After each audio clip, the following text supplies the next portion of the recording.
Hi, this is Lives Touched by Pets, a show for those who love and are loved by pets. I'm your host, Lisa DeSatnick, a certified trainer with so much potential in Cincinnati, Ohio. I am so glad that you're here. Welcome. In the last episode, you heard me talk to Tammy Wynn, founder and CEO of Cincinnati-based Paws Pet Hospice. She shared some incredible insight, stories, and really helpful information. If you haven't listened to that, I really recommend that you go back and listen to that. In this episode, we're going to take this a step further.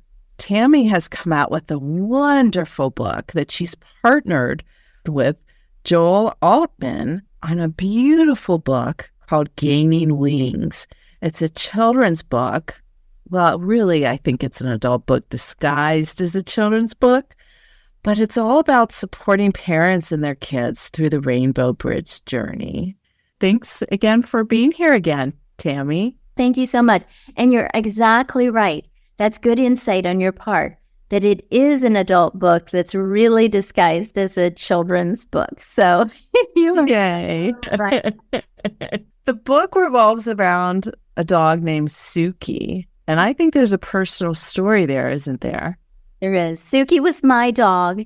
And when Joel approached me about writing this book, she was a dog that I had just most recently lost. So it was really a great honor to write that book with her being the central figure of it.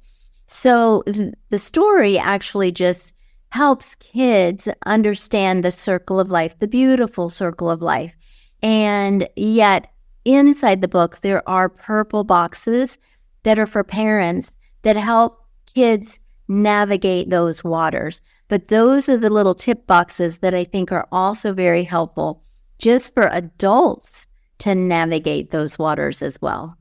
I love how you started with that empathetic ear that you so well do. And you talk about, for the parents, the first thing is putting on your own oxygen mask. Talk about that. So a lot of times, these pets come into families prior to the kids' arrival. So they really are the bigger brother or sister to the human children that trail behind them. And so the deep, deep relationship a lot of times already resides with the parents. And as a result, the parents tend to transfer their deep, deep bond and connection that they have with the pet over to the human kids and think that that connection is the same. And it isn't the same. And so a lot of times parents have a bigger worry about their human children and how they're going to handle it than the kids actually wind up having. And so that sometimes is a little bit of a surprise.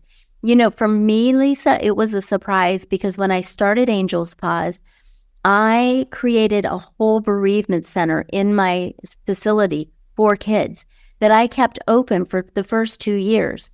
I had a pet loss support group for children, even at the exact same time as I was doing my adult pet loss support group. And in the 2 years that I had all of that open for kids, I had exactly 2 children come through it. No. Yes. And I had a couple of hundred adults come through the pet loss support group. So that was a big revelation to me. Kids are very resilient, period. But when it comes to pet loss, a lot of times the last few years of a pet's life, the kids are really being warned to stay away from the pet because the pet is no longer as mobile to get away from them or to tolerate all the crawling on them that they do because they hurt more. And their parents are very worried that this pet, though sweet as they could be, could actually snap and try to bite the child. So the kids are being warned, stay away, stay away, stay away. So that bond is already being broken as the pet's declining. And the pet parent's really not thinking about that because while the bond is being broken for the human children, it's actually intensifying for the adult human because their caregiving has intensified for the pet. They're spending more time figuring out what kind of food can I feed this pet? How can I help them get out to the bathroom and back in safely? So they're thinking more about the pet. The kids are thinking less. And so the parent just hasn't made that connection that what they're going through is not necessarily what their kids are going through.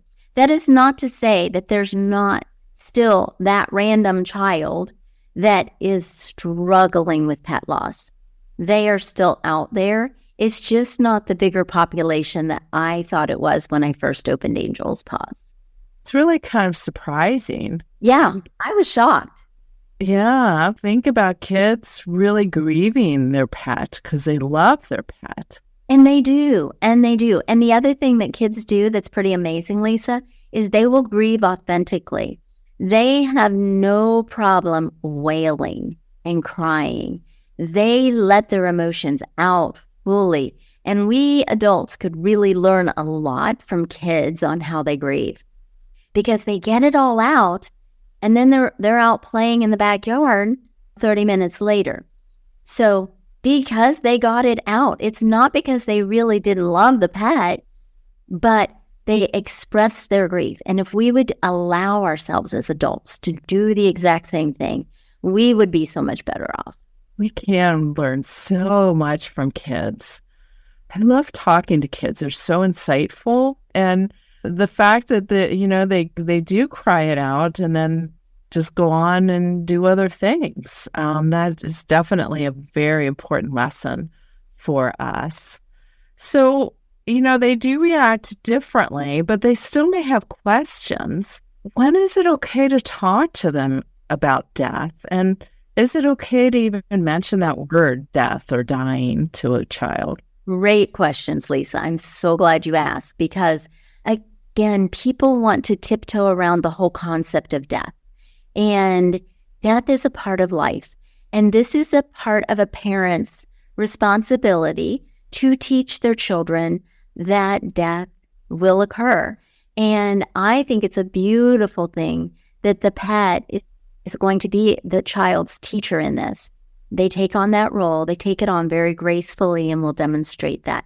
So putting death on the table with the child is a very important thing. There's age-appropriate things to do and say with kids. And there are many developmental skills out there that are available that tell you what a child knows about death and what they think at certain stages. But what I can tell you that's the trick of all tricks for parents is this. If your child asks you a question, answer it. Don't avoid it. Don't change the subject. Don't try to run away from it. Answer the question in an age-appropriate way to them. Don't elaborate. Don't go on beyond the question that they ask. But the thought process is, if a child asks you a question, they can handle that answer. So if you stick with the script that the child gives you, then you're going to be in pretty good shape as far as talking about what's going on with the pet. So what I heard you saying there is that really, don't shy away from answering these questions. If your child's asking the question, he can take the answer, but just don't elaborate on the answer. Exactly. Well, what about how can parents involve their kids in the process of saying goodbye? This is a very special time. It's a very sacred time, I feel like, for the family to capitalize on what their pet is going to be demonstrating to them. Because there is going to be loss in the future for these children. They are going to lose humans in their life, that this pet can pave the way for them. And they can experience what it's like to grieve through that process, to come out the other side, so that when a human is lost in the future, they can see that the grief that they feel is not going to be a lifelong feeling. It's something that is a process that they'll work through, and they're going to come out the other side. If we grieve properly, we actually come out the other side better than we were going into it, because we've learned so much more and we're more developmentally sound on the other side, because there's things that we couldn't possibly teach ourselves without going through this process. So involving their children in beautiful ways by talking about it, by creating a bucket list about what do we want to make sure we get done before our pet passes. And so allow the whole family to brainstorm those ideas. And the most important part about this is making sure that the things that we are going to be doing with our pet aren't overly strenuous and aren't hard on a pet who may be terminally ill and suffering with something. So if we say, we want to just spend some time all watching a movie together, then that would be probably something that the pet would really enjoy, having the family all come together and spending time, but doing something very low in strenuousness. So let's all watch a movie together, or let's all watch a couple of movies together with our pet between now and when we lose our pet, coming together and just brushing our pet and gently, because sometimes they can get a little bit ouchy with arthritis and things. So we don't want to pull their hair, but we want to do some very gentle brushing if that's something that the pet has enjoyed. So bucket list kind of things, and brushing is something that we can do that you think about, that you can do right in your home. The pet doesn't have to go anywhere. You can begin creating a scrapbook while your pet is still with you, pulling out the picture albums and starting to put together that scrapbook of the pet while they're there. Will make it a little bit easier when you continue the scrapbooking after the pet is gone. So getting things started so the memory is a transitional period over to, we actually did this. We started this project when our pet was here. Oh, I love that. Memory is a transition. That is beautiful. And those activities are just fantastic because they're calm. They're things that both the dog can enjoy and that the children can enjoy, and the adults too.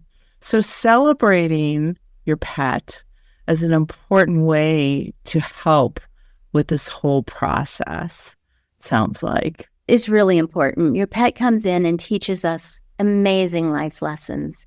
So writing down a list of all of the lessons that your pet taught you is a way that you can truly celebrate them for what they gave to you as a gift, but how you can actually make yourself a better person, incorporating those lessons into the rest of your life. And then you carry your pet with you from that day forward. Tammy, where can people buy the book? So it's available in all of your bookstores, Amazon. You can also go to gainingwings.com and you can order autographed copies from there as well. Great. And we'll have a link on the show notes so people can access that. Super. Well, thank you again, Tammy. It's been wonderful talking to you. I always enjoy our conversations, and I hope that this is going to be very helpful for a lot of people. I have a feeling it will be. Thank you, Lisa, and thank you for the important work you do by bringing great information to people. So thank you, and keep it up. Thanks for listening. If you enjoyed this episode, please consider subscribing to my podcast. Come back often and tell your friends. If I can be of any help to you and your pet, please reach out to me via my website, www.somuchpotential.com. And for a lot more information, fun, and videos, please follow me, So Much Potential, on Facebook, Instagram, and YouTube. See you soon.